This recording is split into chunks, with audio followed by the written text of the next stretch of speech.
And you're at home with Joe.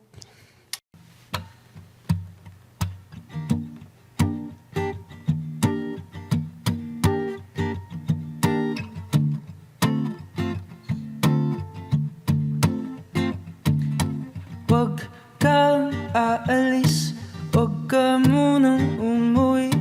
Wag kang aalis, wag ka munang umuwi. Wag kang aalis, wag ka munang umuwi. Wag kang aalis, wag ka munang umuwi.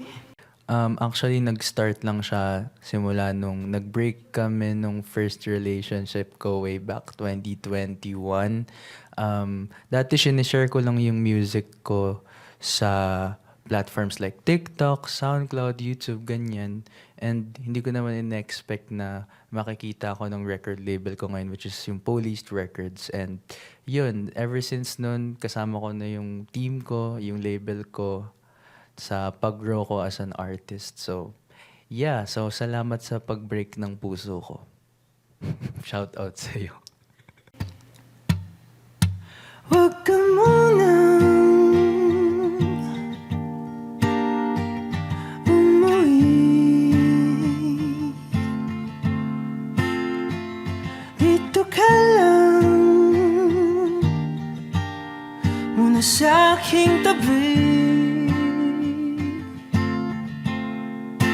Huwag kang aalis, ikaw ay aking mamimiss. Yung songs na to, actually lahat ng songs ko, majority of the songs that I've written so far, lahat talaga siya nanggaling siya sa experiences ko sa buhay. Mostly, about love talaga siya. And meron akong isang track din na about naman sa parents ko. Pero about love din yun. Pero yeah, nagsimula talaga lahat siya sa experiences. Kahit sobrang maliit na interaction lang nung crush ko, ganyan, sinusulatan ko na agad siya.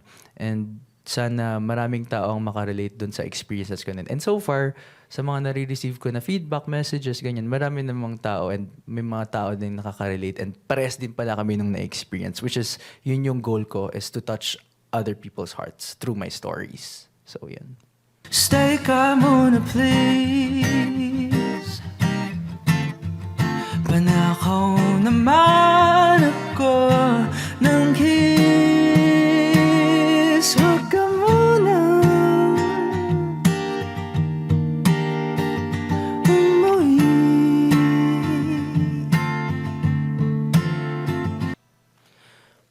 Actually, it's so humbling na parami ng parami yung taong nakikinig sa akin every day. Natutuwa ako. Thankful ako for everything. Siyempre, sa Lord, sa family ko, sa label ko, sa team ko, and sa sarili ko. Hindi. Thankful naman ako sa lahat. Hindi ko rin in-expect. Actually, hindi ko nakikita na magiging artist ako.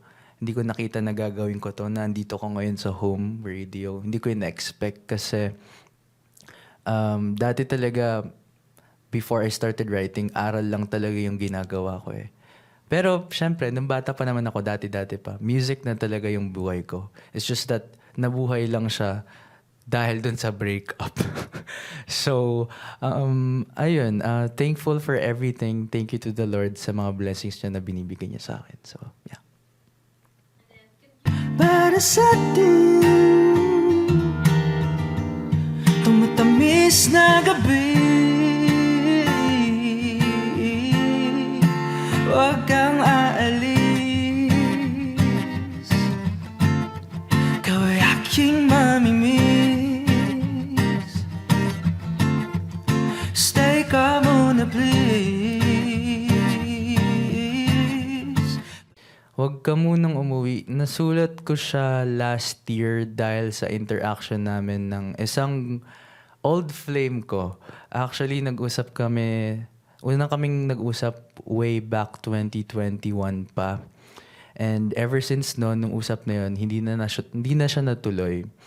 And one time, nag-aya kami, yung friends ko na mag-LU kami, La Union, nitong 2025. And it just so happened na nandun din siya. So, nagkayayaan kaming lumabas and from that moment on, nung sinundo ko siya from her hotel, is parang na-feel ko na parang ayoko na siyang umalis. Ayoko na siyang mawala sa tabi ko. Kahit sabihin na natin, yun nga, matagal na since nung last kaming nag-usap. And parang may something na nag-spark ulit sa puso ko nung nakita ko siya. Pero yun nga, it's been so long since nag-usap kami at may something. Feeling ko wala na rin siyang nararamdaman sa akin. So, tinanggap ko na lang. Kaya nasulat ko yung Wag Ka Muna Umuwi. And I think this song teaches us to cherish those moments with the people na gusto nating nakakasama hanggang kasama pa natin sila. So, yan. Nakaw naman ako ng kiss. Wag kang aalis, wag ka munang umuwi. Wag kang aalis, wag ka munang umuwi. Wag kang aalis, wag ka munang umuwi. Wag kang aalis, wag ka munang umuwi.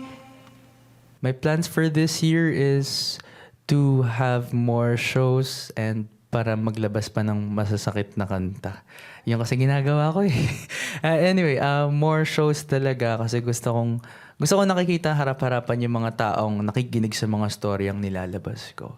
So, ayun, gusto ko silang ma-meet in person. Hindi lang nila pinakikinggan sa mga streaming platforms. Gusto ko din marinig nila ako in person. Kasi iba yung feeling na kaharap mo yung audience eh. Doon talaga may genuine interaction. Or sinasabi nga nila ngayon, organic encounter. So, ayun. Sana pumunta po kayo sa mga shows namin. See you there. Please do follow me on all of my social medias at JaoSayHello/Aaron A. Obra. And also, please do listen to my music on all digital streaming platforms. And please pumunta kayo sa mga upcoming gigs namin. This coming February 13, nasa De La Salle pa ako. Sa February 14 naman, sa Street Kohi ako, Quezon City. And sa March 5, kasama ko ang Bingo Plus sa SM City Baguio. So, see you there.